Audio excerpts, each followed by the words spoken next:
आपला आवाज कोकण 24 तास।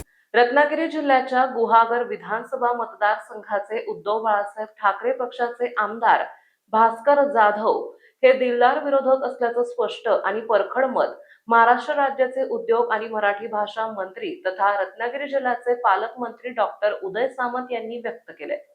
शेखर सरांची परवानगी घेतली, पण मी अजून एक आज भावनिक विषय या ठिकाणी जाहीरपणाने सांगणार आहे। राजकारणामध्ये मोहन शेठ सगळ्या गोष्टी होत असतात, त्याचं श्रेय खरं तर मी तुम्हाला देतो की आज भास्कर जाधव साहेब आणि मी एकामेकाच्या बाजूला बसलेला असताना मी जेव्हा भास्कर जाधव साहेबांना सांगितलं की साहेब मला पुढे कार्यक्रमाला जायचं आहे, ठीक आहे पक्ष कुठचाही असू दे, पण कोकणातल्या लोकप्रतिनिधीच्या मनामध्ये आणि हृदयामध्ये किती माणुसकी असते याचं ज्वलंत उदाहरण आज मला भास्कर जाधव साहेबांनी इथं दाखवलं।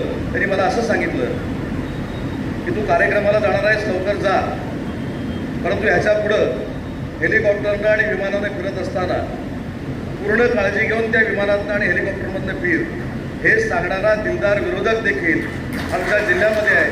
त्याचं मानसिक समाधान जाधव साहेब माझ्यासारख्या कार्यकर्त्याला आहे। आणि म्हणून मगाशी बसल्यापासून माझे पत्रकार बांधव सगळ्या अँगलनं आमच्या दोघांचे फोटो काढत होते, उजव्या बाजूनं डाव्या बाजूनं। म्हणून तुमच्यासाठी मी खरं हे सांगितलं की कोकणातल्या लोकप्रतिनिधीची मानसिकता ही विकासाची मानसिकता आहे, एकामेकाला जपण्याची मानसिकता आहे। आणि याचं उदाहरण आज या व्यासपीठावर मोहन शेठ तुमच्यामुळं आम्हाला सगळ्यांना पाहता आलं, त्याबद्दल मोहन शेठ तुम्हाला देखील धन्यवाद देतो।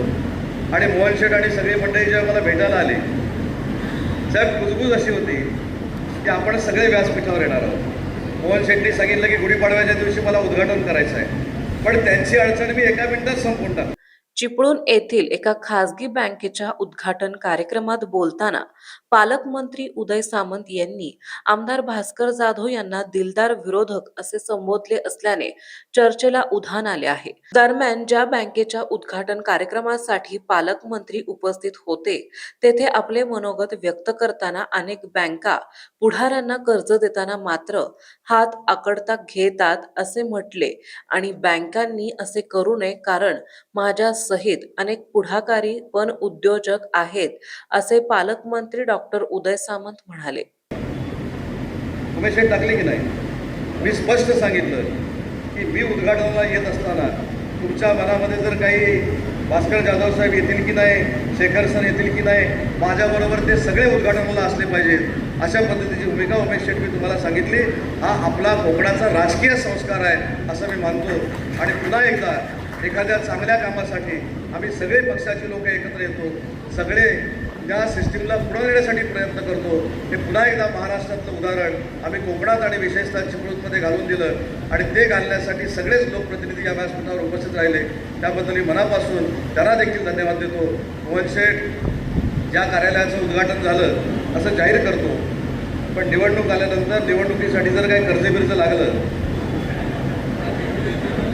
नाही, ठेवी मी काय सांगितलं, ठेवी मी वैयक्तिक म्हणूनच खुलासा केला, ठेवी मी वैयक्तिक देणार नाही, मी माझ्या डिपार्टमेंटच्या अंडर जे उद्योजक आहेत त्यांना मी विनंती करणार आहे। जळगावकर साहेब देखील गालात असतायत, तिकडे राजापूर अर्बनचे देखील गालात असतायत। त्याच्यामुळे तुमच्याकडे एक क्रायटेरिया असा आहे की पुढाऱ्यानं कर्ज मागितलं की द्यायचं नाही, पण पुढारी जर राजकारण म्हणून वेगळं काम करत असेल आणि व्यावसायिक म्हणून वेगळं काम करत असेल तर त्याला देखील कर्ज देण्याची भूमिका भविष्यामध्ये तुम्ही घेतल्या पाहिजे।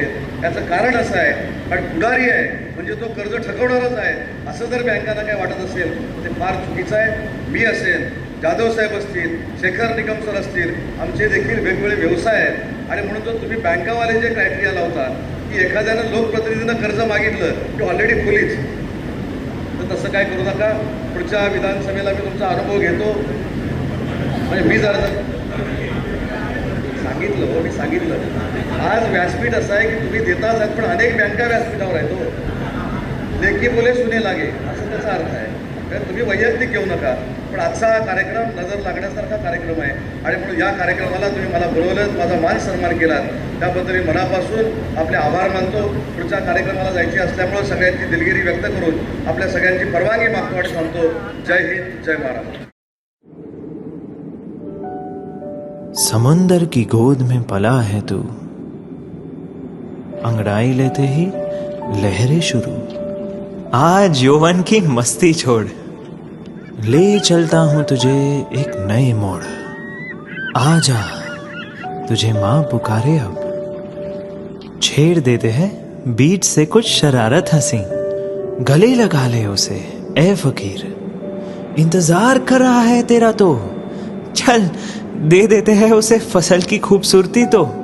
आजा, तुझे माँ पुकारे अब, उन्हें भी देनी है एक नई पहचान। आजा, तुझे माँ पुकारे अब।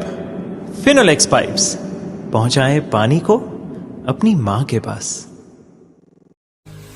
महाराष्ट्रातील तसेच कोकणातील महत्त्वाच्या बातम्या पाहण्यासाठी कोकण 24 तास न्यूज चॅनलला यूट्यूबवर सबस्क्राईब करा आणि बेल आयकॉन प्रेस करा।